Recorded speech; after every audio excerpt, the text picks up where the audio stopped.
Hey folks, this is Rhykker with a Diablo 3 patch 2.6 Season 11 Necromancer build guide. Now instead of the usual Greater Rift pushing guides that I put out, this guide is actually for Speed Torment 13 regular Rift runs. And it makes use of the Inarius set, which seems to be the best set for speed runs for the Necromancer. Now you could get speedrunning builds with virtually any of the Necromancer sets, and you have some really good options with Rothmas and even Trags, but it does seem that Inarius does squeeze ahead and you can get some consistent 3-minute T13 Greater Rifts if you're geared enough. Now what we'll go over today is inspired by builds created by Vox, Toioiz, and Davlok. If you're not familiar with Davlok, he is a very important part of the Diablo 3 community. He is an exceptional theory crafter and analyzer. He historically contributed mostly to the monk community, but he branches out now and again, and he is just exceptional. Really amazing at digging deep, figuring out the numbers, the super specific mechanics and interactions of things. And with that, we'll dive into an overview of the build, the items, the skills, and the variations. So the build obviously requires the full 6 pieces of the Inarius set. While the Inarius build was nerfed with respect to the Mirror gem, the set itself still remains really good for speedruns. 2-piece bonus buffs our bone armor damage, 4-piece bonus gives us more damage reduction, and the 6-piece bonus, of course, creates that awesome bone NATO. The key aspect of this is that any enemies in range, close enough to you, are taking almost 3000% additional damage, or rather a 3000% multiplier on any damage that the Necro is dealing. And it's this 6-piece bonus that gives us some flexibility in the skills that we take for our speed build. Now, Nemesis Bracers will be an important part of this build. The Necromancer doesn't really have any specifically powerful bracer options, so Nemesis Bracers allow us to spawn additional champion and elite packs anytime we hit a shrine or a pylon. A very important weapon to have either in the cube or equipped is the Ingam. Without this, this will not be a speed build. Once you kill an elite pack, you're going to be zipping around in overdrive. An important ring to have is Brig's Wrath. Be it in the cube, be it equipped on you, this basically serves to group enemies. Whenever you curse an uncursed enemy, they all get just lumped together, which really helps you kill them faster. And then the other mandatory piece of gear is Crispin's Sentence. This is just a huge damage multiplier. Baseline of double damage, with the ability to go up to quadruple damage, which is what we'll want to be doing all the time. And then with your legendary gems, the one that you definitely need is the Bane of the Trapped. This makes you deal more damage to enemies near you, and that's what Inarius is all about. All the other gear pieces and gems are negotiable here, so we'll cover a couple options. Pain Enhancer is a really strong choice here. This bleed effect for 7000 damage is benefiting from that 6-piece bonus multiplier, so that's another almost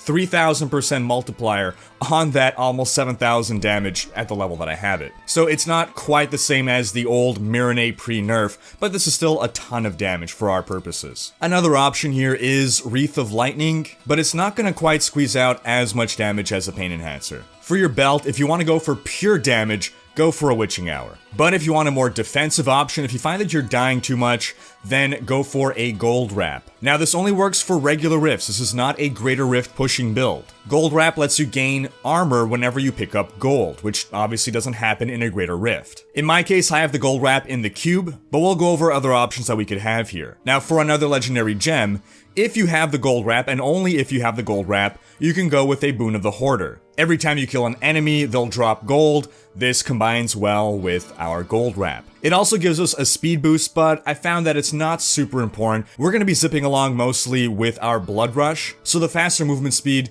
isn't that important. Now, Boon of the Hoarder plus Gold Wrap is a purely defensive option. Only go with this if you feel you need that added toughness. If you're dying too much in a T13 Rift, then you're not being efficient.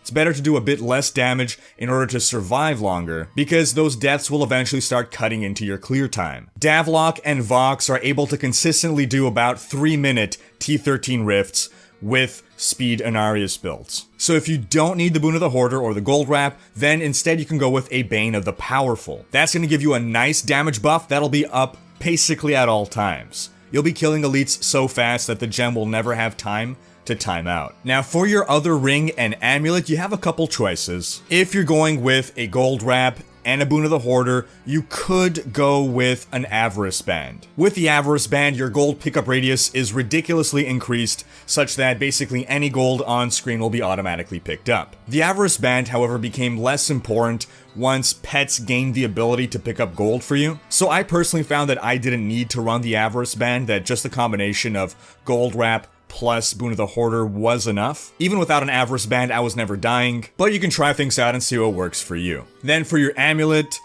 you have some choices again here as well. You could go with a Wisdom of Kalan in order to get more stacks on bone armor, which gives you more toughness. You could also go for a Hellfire amulet, but there aren't a lot of great Necromancer passives. I personally like the combination suggested by Vox, which is Traveler's Pledge and Compass Rose. This gives you more damage and more toughness, both when you need them. With this build, you ideally want to be moving from Elite Pack to Elite Pack, which is the case with any Ingam build, really. Because you gain your super speed buff every time you kill an Elite Pack, you ideally want to be going from one pack to the other so that you can get to the next pack before your Ingam buff dies out. So with the Endless Walk set, you're only taking half damage while moving from pack to pack, and then while standing still, to kill a pack, you're dealing double damage. Other options for your cubed armor include the Corpse Whisper Pauldrons. That'll let our Corpse Lance deal more damage, but I found you're not really relying on Corpse Lance damage all that much, so it's a bit of a waste. Another option will be Stewart's Greaves. This gives you a short speed boost after using Blood Rush, and you can also go with a Leoric's Crown, which when combined with a diamond in your helm,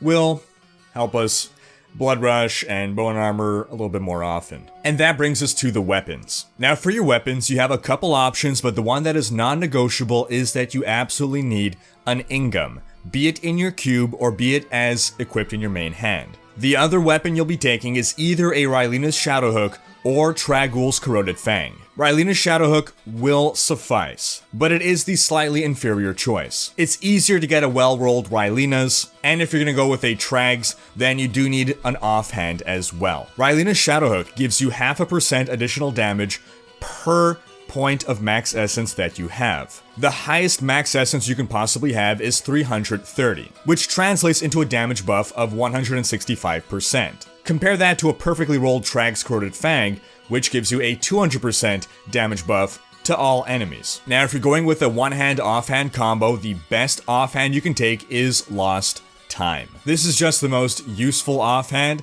as it's going to give us a nice little speed boost. And that basically covers the gearing options. Before we get into the specifics of what attributes you want on your gear, let's go over the skills. Now, these skills are mostly inspired by Vox's build. Our main damage source will be Bone Armor Dislocation. At T13, the damage from Bone Armor alone, buffed by Inarius, is enough to kill things, particularly when you can spam it continuously thanks to the Ingam buff. We're taking the Dislocation rune because it stuns enemies, allowing us to gain quadruple damage from our Crispin sentence. We're using Frailty, Aura of Frailty, to automatically kill any enemies that are at less than 15% health that are around us, and because this will combine with our Brig's Wrath to group up enemies that get close to us. We're taking Blood Rush because we absolutely need to. It is our mobility power. We want to be able to spam this as much as possible during our Ingam to get from pack to pack. And the exact rune you take is kind of up to you. You can go with Hemostasis so that you don't lose health